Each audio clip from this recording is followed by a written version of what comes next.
I'm so nervous. Hey y'all, welcome to my YouTube channel. This is Adaiah. I'm back with another video. Today I'm going to do a story time and I'm going to talk about me being 16 and pregnant. I know. I'm nervous. I mean, not how, but you know, what happened when I found out I was 16 and pregnant and how my life is now today, and you know, just how I told my parents and how they reacted, and just, you know, just regular stuff. And we got Precious over here. She's going to ask me some questions just in case I can't remember some stuff or whatever, because that was 9 years ago. So yeah, my baby is here. He's really not a baby no more. He's almost bigger than me. He's so smart. He's so handsome. He's just one of the best things that ever happened to me.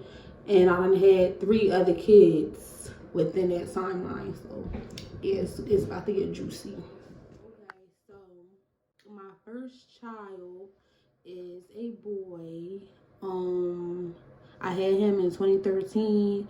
I was about to say freshman. I was a sophomore in high school. Yes, I was so young. I hadn't even had a job or anything. Like, I was like a baby. And I'm the only child, so I didn't have like no siblings or nothing that I can go and talk to. I just had my friends, like my close friends and close cousins and stuff like that. But it was it was a hard decision to make, like, because I knew that I was going to get judged, and I didn't know how my mom was going to react. I didn't know how my dad was going to react to me having this baby or want to keep this baby. What had happened was I had been in trouble in school, and one thing led to another to where I had to go to the hospital. And when I got to the hospital, they made me, you know, do the little P test. And I had already knew that I was pregnant. So I was trying to hide it from like my mom, because my mom was there, my grandma was there. And I was trying to hide it from the both of them. So like, I'm thinking of anything and everything that I can do. I'm like, if I put water in a cup, will they know? Like, if I just pee just a little bit just to give it some color, and I'll mix it with water, will they know that it was like tampered with? Like, I'm just trying to think of all things to do. And my son's father at the time, I was texting him like, look, because he had already knew that I was pregnant too. So I was texting him like, look, I'm at the hospital. They're about to make me, you know, use the bathroom. They're going to find out. I don't know what to do. Like, it was to the point where I wanted him to come pick me up so I could just run away, like, just escape. Like, that's how deep it was. Like, I just didn't want to even tell, like, my mom and my grandma. Not because I thought that they would be mad, but because I didn't want to disappoint them. Like I said, I was only in the 10th grade. I was only 16 years old. I was a baby. I was so young, and I never even had conversations with my mom about sex or anything like that. So it was just like, oh my God, like, it was like a shocker. So long story short, I had to end up peeing. I had to end up using that bathroom. They wouldn't let me do anything. I couldn't be I couldn't be released from the hospital without going to the bathroom, like discharged. They wouldn't let me discharge from the hospital without using the bathroom. So I used the bathroom and the lady who was doing it, like, she looked at me and I looked at her because I already knew like why she was looking at me. And in my face, you could probably see I'm just like, please don't tell, like, please don't tell. But yeah, she ended up telling the doctor. So the doctor came in the room with the pregnancy test, and he looked at me and he was like, do you know what this is? And I was just like, here's the moment, like, it's about to get real, because my mom and my grandma were in the room. And I'm just like, oh man, like, I'm like, oh my God, like, oh my God. So he came in there with the test. He asked me if I knew what it was. I just looked like I had no words. My mom looked and she had no words, and my grandma just was like, what is that? And then she looked and she like, what? Oh my goodness, no. Oh my, like, it was just like, my heart was just like going so fast. And then my mom she started crying, and I never seen my mom cry ever in my life except for that day. That was a day that I seen my mom cry. Like, that was the first time in my life that I had seen my mom ever cry at 16 years old. And it kind of broke me, because I'm just like, damn, like, all this because of me, like, because I was being careless, you know. And then my mom called my dad, and that was like, that right there, I was like, like, I have no words. I didn't want to get on the phone. I ain't have nothing to say. Like, I just was like, no, not talking to him, not saying nothing. I'm not telling him. If you want to tell him, you can, but that's that. I'm not saying nothing. And my mom was like, your daughter got something to tell you. And she put me on the phone, and I just was shaking my head. I was crying. I was just like, no. And then my dad was like, please don't tell me. Please don't tell me. And then my mom got back on the phone. My mom said, yeah, she's pregnant, and this, that, and the third. And then they were trying to figure out, well, who are you pregnant by, and all this other stuff. So it was a mess. Like, it was, like, it's so much more to the story that I could go into detail and tell y'all, but I'm not, because other people might not be comfortable with me discussing that, because that's in the past. So it's a lot that I'm not going to say, but this was definitely challenging for me. Like, it was so challenging for me, because everybody was telling me not to keep my baby. Like, everybody was telling me not to keep my baby, except for my grandma. My grandma was the only one who was like, whatever decision you make, you know, I'm with you 100%. Like, it happened, you're not the first, you're not going to be the last. So if you decide to keep this baby, like, I'm going to help you. Like, I'm going to help you get through school, the late nights, and, you know, early mornings. Like, I'm going to help you through it all. So, at first, me and my mom, we weren't, like, really speaking, because, like I said, the situation behind everything was just so messy. And so we weren't really speaking like that. But then my mom started to come around. Like, once she knew that I was having my baby and it wasn't nothing that anybody could tell me, she started to come around and started to accept, you know, the fact that I was pregnant more. And she did everything. Like, she went to my doctor's appointments. She threw me a baby shower. Like, she did everything, like, everything. And me and my dad had stopped speaking for, I want to say, like, maybe like a month or so. I think it was just a bit more of a shock to him that his only baby girl was having a baby. And I don't want to say he was mad or, like, angry, but I think it was just hard for him to accept the fact, or come around to the fact, that I was becoming, like, a young woman, like, and I wasn't a kid anymore, because I was going to have a kid of my own. So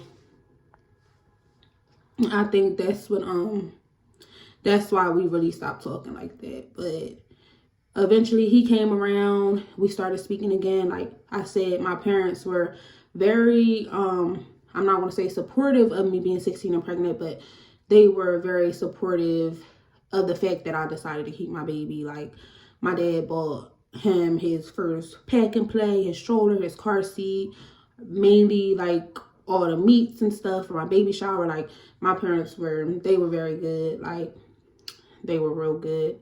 And my grandma, she was, like, my biggest supporter. Like, she helped me through it all. I mean, all of it. Like, even the labor. Like, she was there. She cut my baby's cord and everything. She was there. But give me some questions. What were some challenges that you faced as a parent at a young age? Challenges that I faced.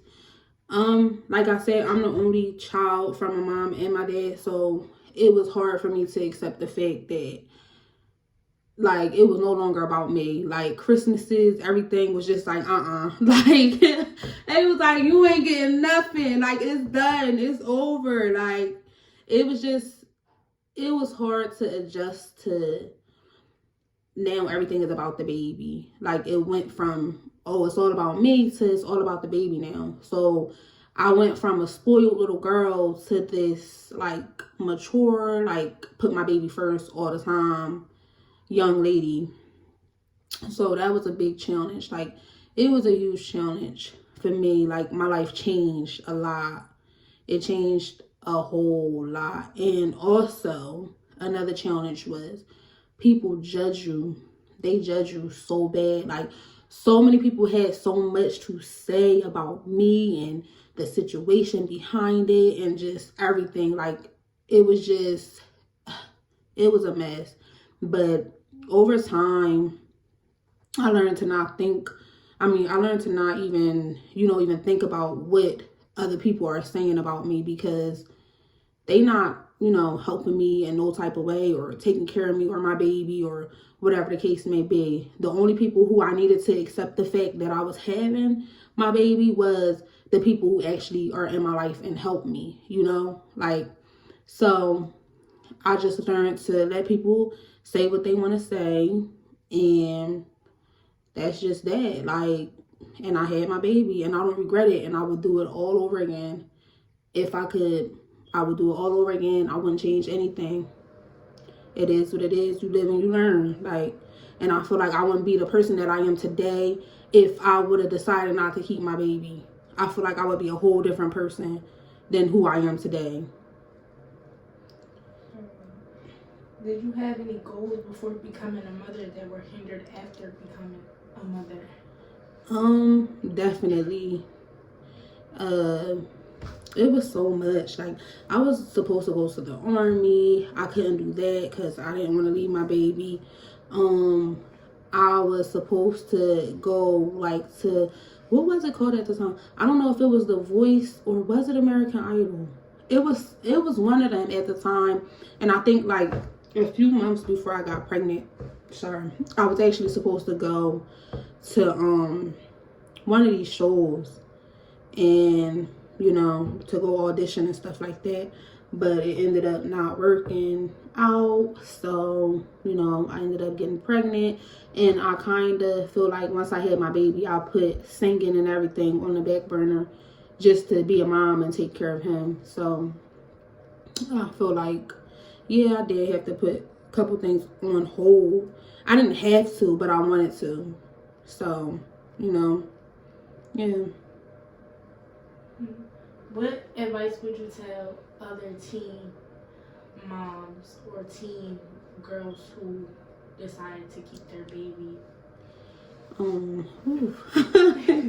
That's a tough one. It's a lot that I would say, but what's like the 5 main ones? Most importantly, I would say, listen, it doesn't come with a handbook. Like, it's some days you're gonna feel like you're not the perfect mom. Some days you're gonna feel like you're a bad mom. Honestly, it happens to the best of us. Like, just go with the flow. Make sure staying up to date with everything that your baby needs, like doctor's appointments, whatever. Other than that, if you can't put them in the flyest outfit or buy them the highest shoe there is or whatever, that don't make you a bad mom. I think that a lot of us get, wrapped up in having that image, portraying an image. So I would say, as long as your baby tells you that they love you every night and they're fed, bathed, clean, happy, you're doing a good job. Don't let nobody tell you otherwise, because man, when I had my baby, there was a lot of people that said a lot of mean things to me. And a lot of them people, I see a lot of them struggling now with maybe 1 or 2 kids and asking me, how you make it look so easy with 4 kids? That's because I go with the flow. I don't try to be the perfect mom, because ain't none of us perfect. I'm a good mom, but I don't try to be just this perfect mom all the time. I make mistakes and I own up to it. I take accountability for my mistakes. And another thing is, always say sorry to your kids. Always say sorry to your kids. Like, always, all the time. If they do something and you spaz out, you yell, whatever the case may be, just make sure you apologize. Don't let your kid go to bed at night wondering if you care or if you love them or whatever, always apologize to your kids. I find myself saying sorry to my kids so much because, like I said, it's for them. And sometimes I don't be in a mood. Like, please go sit down. So, it's important to say sorry. Say sorry to your babies. But, yeah, like I said, just go with the flow. Do it how you do it. As long as them babies ain't neglected or hurt or dirty or whatever, do it how you do it. Don't let nobody tell you that you gotta just be this perfect mom. Like, cause I see it, like I hear it a lot, that it's always somebody has something to say about somebody else's parenting. You parent how you parent, I parent how I parent. Just, go with the flow.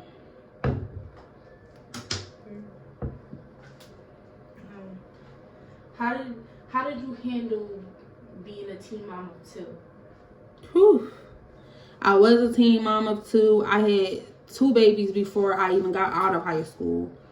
So, I want to say, when I got pregnant with my second child, it kind of threw me off a little bit. Like, I dropped out and everything like that. And after I had him, and I seen, like, look, I have 2 kids. Like, this can't be the life for me. Like, not having no money, not having no job, not having no diploma, not having none of that stuff. I was like, I'm telling you, once I pushed my baby out, I cannot make this up. I was in the hospital on Indeed. Like, soon as I gave birth, I'm like, listen, I ain't even telling them that I just had a baby because I'm not waiting 6 weeks for a doctor to clear me. I'm going to work. If I can go to work this week, like, I was going to work. I didn't care. But after having, my second baby, it gave me this drive I was determined. Like, I went back to school within the next month, because he was born in August, the end of August. So I went back to school early September. I got my diploma. I went and found 2 jobs. I was working 2 jobs just to pay for me to get through CNA school. Then I went, I finished CNA school. I got my CNA license. I went and got my license, my regular driving license, everything. Like, I wasn't playing. So being a teen mom of 2, people look at it like it's a negative thing, but I mean, it's not, nothing positive, but it pushed me to do better, definitely do better.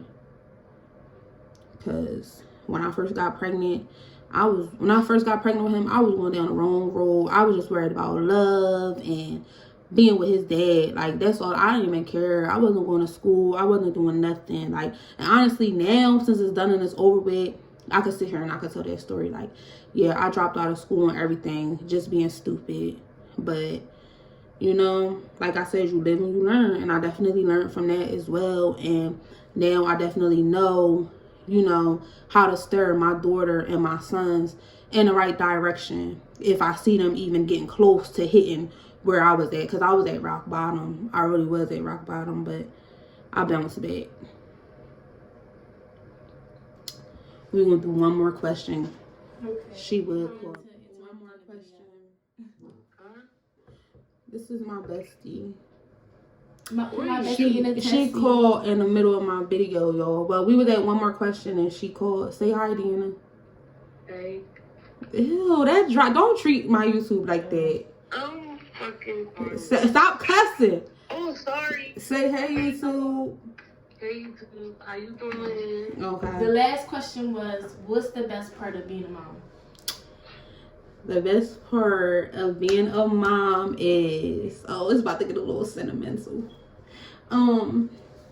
When you be feeling like the whole world is against you, like don't nobody love you, don't nobody care. You walk around with your hair a mess, like you ain't brushed your teeth, you ain't took a shower, you ain't did nothing, and that baby still come right up underneath you, just like, I love you, mommy. They don't care about none of that. They don't judge you, no nothing. That's the best part of being a mom, is when nobody else love you, you know your kids is gonna love you. That's the best part. I love my baby so much. Speaking of that, go follow their YouTube at Fantastic 8x4. I think that's what it is. Yeah, Fantastic 8x4, because we going to be putting up some more content on there too for y'all. But yeah, go follow my babies and make sure y'all like, comment, and subscribe to this video. Also, I do not promote teen pregnancy, 16 and pregnant, no nothing. I don't promote none of that. So don't think that this is a video promoting it. I just wanted to share my story and let y'all know what I went through and how I felt. But yeah, see y'all.